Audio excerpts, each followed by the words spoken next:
Et j'ai décidé de faire ce que j'ai toujours fait, c'est-à-dire lancer un défi au monde de ténèbres et aux agents de ténèbres pour dire filature ou pas, je suis là. Poison ou pas, je suis là. Donc toute forme d'attaque, je suis là.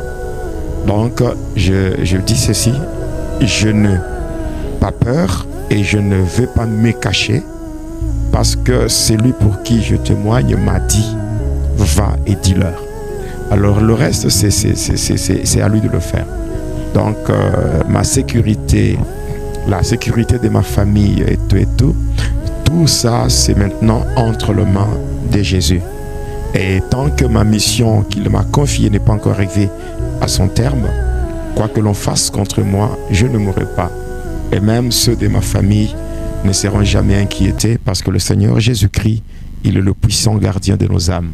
Alors là, je suis maintenant serein et je peux continuer avec la mission qui m'a été confiée parce que c'est une mission qui est vraiment noble. Voilà.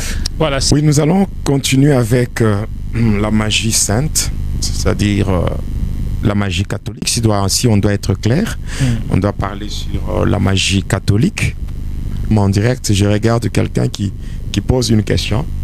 Il dit, la prière de notre Père, la prière de notre Père est-elle diabolique? La prière de notre Père est-elle diabolique? Parce que c'est une prière faite par beaucoup de gens, même dans beaucoup de confessions religieuses. Ouais. La prière de notre Père est-elle diabolique? Et aussi, notre Père, donc au nom du Père, du Fils et du Saint-Esprit, est-ce que c'est diabolique? Ok. Déjà, si je dois répondre, premièrement, c'est que quand nous prenons au nom du Père, du Fils et du Saint-Esprit, ce n'est pas une prière. Ce n'est pas une prière, c'est une formule baptismale. Parce que le Seigneur a dit... Une formule baptismale, ça veut dire quoi? C'est-à-dire, c'est la formule du baptême. Baptismale. Voilà. Donc là, c'est quand nous prenons Matthieu 28, à partir du 19e verset, le Seigneur dit lui-même, allez partout et faites de toutes les nations mes disciples. En les baptisant au nom du Père, du Fils et du Saint-Esprit. C'est la formule baptismale. Et notre Père, la prière de notre Père qui est aux cieux, tout ça, c'est une prière que le Seigneur avait donnée quand il enseignait. C'était pratiquement un modèle de prière qu'il a donné. Il enseignait la prière. C'est comme, je dirais, un canevas qui contient les différentes étapes de la prière. Voilà. Maintenant, dans la magie, la prière de notre Père, dans la magie, on l'utilise. On l'utilise parce que le diable, il aime toujours utiliser ce qu'il peut puiser dans la Bible. Mais dans la magie, la prière de notre Père, lorsque elle est faite plus d'une fois, automatiquement, ça devient une incantation relative à la magie blanche.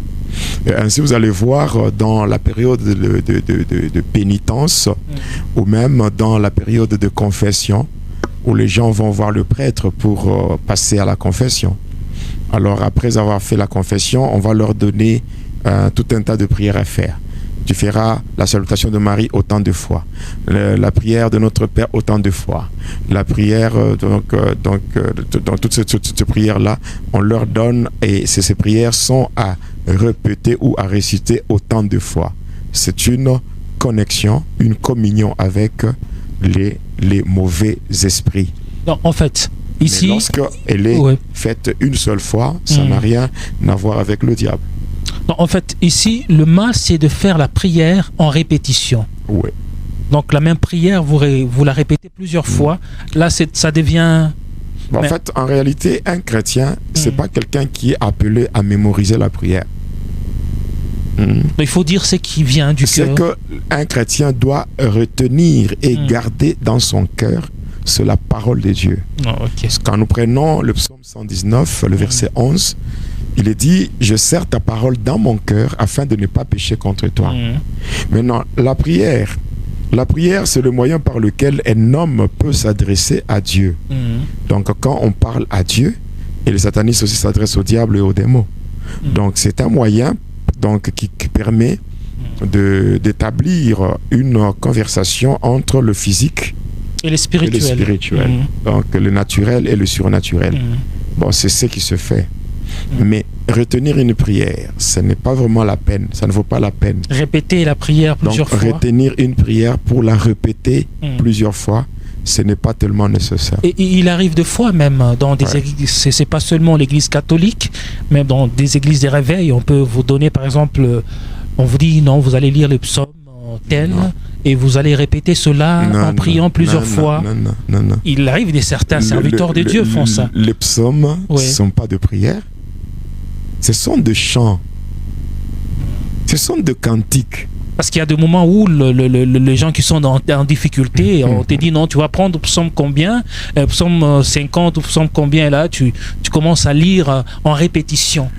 Bon, moi j'ai parlé de la personne qui doit faire de son cœur un dépôt de la parole de Dieu. Sur le psaume 119, le verset 11. Oui, je serre ta parole dans mon cœur afin de ne pas pécher contre toi.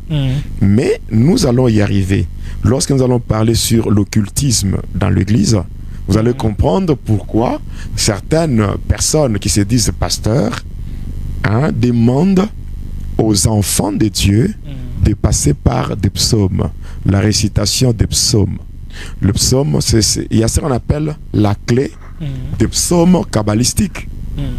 Parce qu'il y a beaucoup de choses que les enfants de Dieu doivent savoir. Comment, dans le monde de ténèbres, on utilise, surtout dans ce qu'on appelle la kabbale juive. Parce qu'il y a certains noms, certains termes qui sont pratiquement dans la langue juive. On peut parler de l'hébreu. Alors, il y a certains termes lorsque on développe la Kabbale. Parce que la Kabbale juive, c'est quoi? C'est l'ensemble de toutes les spéculations métaphysiques sur Dieu, sur l'homme et sur la nature, prenant racine dans les traditions ésotériques du judaïsme. Parce que le judaïsme, ce n'est pas... le judaïsme en tant que religion n'a rien à voir avec le chrétien. Il y a certains éléments qui sont dans le judaïsme qui, c'est par rapport à l'histoire de la Bible, oui. Mais le principe juif ne sont pas nécessairement le principe chrétien. Voilà pour dire tout ce qui est biblique n'est pas chrétien. Donc tout ce qui est biblique n'est pas chrétien. Là, c'est une autre affirmation. Ouais, tout ce qui n'est pas biblique. Donc tout ce qui est biblique n'est pas chrétien. Et tout ce qui est biblique n'est pas chrétien. Ouais. Qu'est-ce que vous voulez dire par là? Bah, par exemple, quand vous prenez Salomon, il avait combien de femmes? Si on prend les femmes ainsi que les concubines, c'est 1000 au total. C'est lui qui avait un grand répertoire dans ce domaine-là. Il avait 1000. C'est pas dans la Bible. C'est dans la Bible. Mais est-ce qu'en tant que chrétien, on peut avoir autant de femmes? Non. Donc, or que l'histoire de Salomon, c'est biblique, mais ce n'est pas chrétien. Et c'est selon la tradition juive ou la religion juive. Là, ça passe. Mais est-ce que c'est... D'ailleurs, être chrétien, ce n'est pas être membre d'une religion. Parce que la religion ne sauve pas. La vie chrétienne n'est pas liée à une religion. C'est avec le temps que les gens ont fait de la chrétienté une religion appelée le christianisme. Mais en réalité, ça n'a rien à voir. Jésus lui-même, tel qu'il est là, le christianisme n'a rien à voir avec lui. Mais c'est juste une religion. On a mis Jésus, donc on a mis Christ au centre et ça devient une religion qu'on appelle le christianisme. En soi, le christianisme ne sauve pas. Donc, le judaïsme ne sauve pas, l'islam ne sauve pas. En disant que tout ce qui est dans la Bible n'est pas chrétien, cela vous sous-entendez qu'il faut exclure certaines choses dans la Bible? Non, pas exclure. Il y a ce qu'on appelle l'histoire de la Bible, n'est-ce pas? Et il y a aussi ce qu'on appelle la vie chrétienne. La vie chrétienne est basée sur des principes venant du Seigneur, mais il y a des choses qui se faisaient dans l'Ancien Testament, qui n'ont rien à voir avec la vie chrétienne. Si je prends par exemple l'histoire de David et Goliath. Bon, David avait fait quoi de Goliath? Il avait tué physiquement. C'est dans la Bible. Maintenant, aujourd'hui, vous êtes chrétien. Est-ce que la vie chrétienne vous donne le droit de tuer quelqu'un physiquement? Non. Voilà. Donc, pour dire tout ce qui est biblique n'est pas chrétien. Voilà, la vie chrétienne a ses principes. Voilà, donc il ne faut pas tout prendre parce que la Bible dit. Parce qu'au fait, il y a des gens qui vont plus loin jusqu'à prendre un texte et le faire sortir de son contexte pour en faire un prétexte. Parce qu'un texte tiré de son contexte devient un prétexte. Or que la Bible, ce n'est pas une compilation de prétextes, mais la Bible, c'est la parole de Dieu.